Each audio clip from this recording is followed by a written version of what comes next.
key takeaways you took from this session? How do you feel about it ending overall? Did they accomplish a lot? Did you feel like they accomplished a lot? We'll just start from there. I think we had a tremendously productive legislative session. We have some great things that came out of the partnership of the last couple of months. Everything from Arkansas Access, which was one of the big priorities that I had going into this session, really building on what we were able to do through Arkansas Learns during the first session that focused on K through 12 education.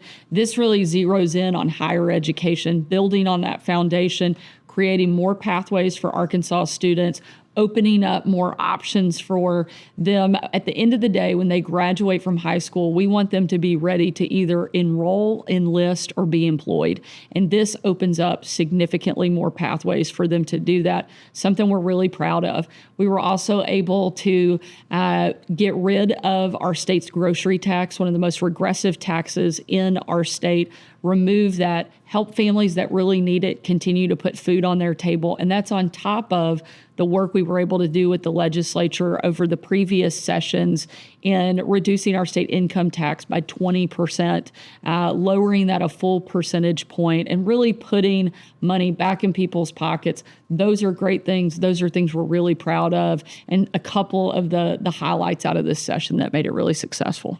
Perfect. You touched on a key topic that I was about to ask you for the next question, which is perfect. But you're known as the education governor, so Arkansas Access has obviously gone into law. Are you worried at all about any pushback? I know the Democrats did a press conference kind of following that storyline, and they are not as happy with the situation. They feel like this is another like Learns situation. So would you expect any legal pushback on this? Or how are you kind of navigating?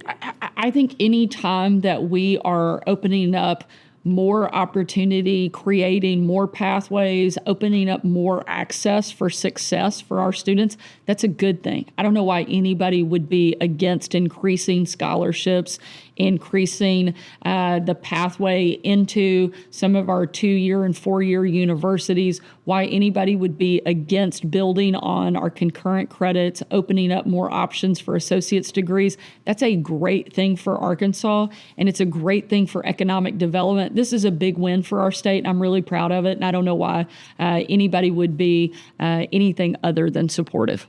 Within that, you took a strong stance against DEI initiatives. Are you still feeling the same way now from when you first introduced this until now we're at the certainly, this was a piece of this bill, but a small part of what we were able to accomplish in an almost 150-page piece of legislation that opens up those opportunities. But at the end of the day, we don't want kids to be indoctrinated, whether they're in a high school classroom, a junior high classroom, or on a college campus. We want hard subjects to be addressed. We want tough questions to be asked of our kids. We're not asking them to avoid anything. What we're simply saying is that you can't force your beliefs onto someone else in order to get a good and passing grade. That's how the system is supposed to work. That's what should be included in the legislation. And again, this is something that is going to open up significant opportunity to every single student in the state. And that's a great thing for Arkansas to celebrate. Moving on to a little bit of a more controversial bill, House Bill 1150, the PBMs. You recently just signed that into law. Was that a hard thing for you to do? It really wasn't, and it shouldn't be hard. I'm proud that Arkansas is leading on this issue. For far too long, the PBMs have been the drug middleman and frankly passed the cost on to the consumer. We shouldn't have an unfair practice where both the seller is also the negotiator on the price, which is what we've had here in the state, what we're seeing across the country. And Arkansas is going to do what we can to protect our local pharmacies, protect our seniors, protect our veterans, and make sure they have access to the care that they need. Now, some may seem like see that as a bold move. CVS sent out a statement saying they'll close 23 stores, 500 employees will lose their job.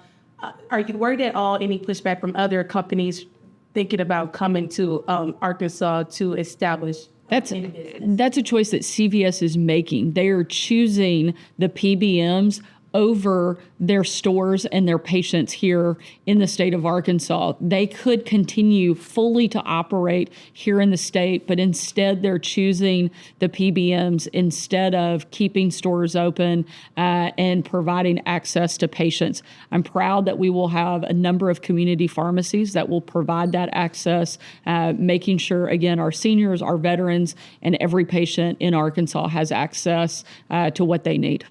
Now, moving on to one of your big push or big initiatives, the prison bill. So obviously the prison appropriation bill has failed 5 times, but construction, we've heard construction is going to continue. How did you kind of feel about that not actually passing this session? Can we expect a special session with that coming?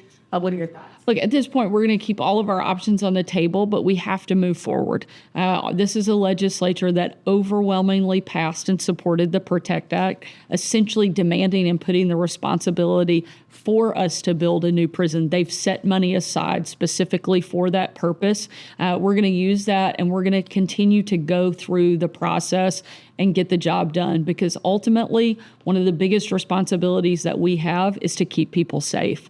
And we can't do that if we are letting violent repeat offenders back into the communities, back out on the streets, simply because we don't have space. To me, that's not an option. That's not a good argument. We have to do better, and we're going to. And Franklin County is still the perfect location for this to be done. That's still the best location that we have identified anywhere in the state. You know, when you look at all of the things that are needed in order to support a prison of this size, the workforce, the land availability, the infrastructure, this is still the best place in the state that meets all of those demands. This wasn't a process that was quick and easy, and the build is not going to be quick or easy. It's going to be and come with its own set of challenges, but we can't let things that are hard stop us from doing things that are right.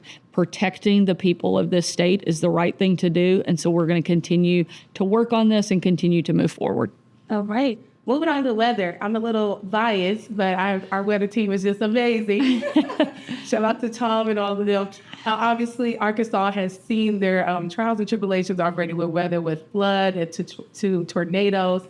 We recently got the federal government, they denied your assistance. So how did you feel about that? Why did they deny that? What can we expect or tell Arkansas? So the way that it works is actually a pretty complicated process. When the application, you have to meet a certain threshold.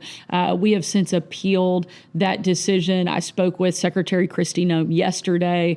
We expect this to be processed quickly, and we've provided additional and extra information that bolsters the need. At the end of the day, though, I've talked to the president, I've talked to Secretary Noem. We want to make sure that people are taken care of, and we're going to continue to work to ensure that happens. Let's just pray to the good Lord. No more weather events. No more. I fully support you. And I also want to say that I very much agree that our meteorologists that work for all of the stations around the state have done a tremendous job over the last several weeks and months.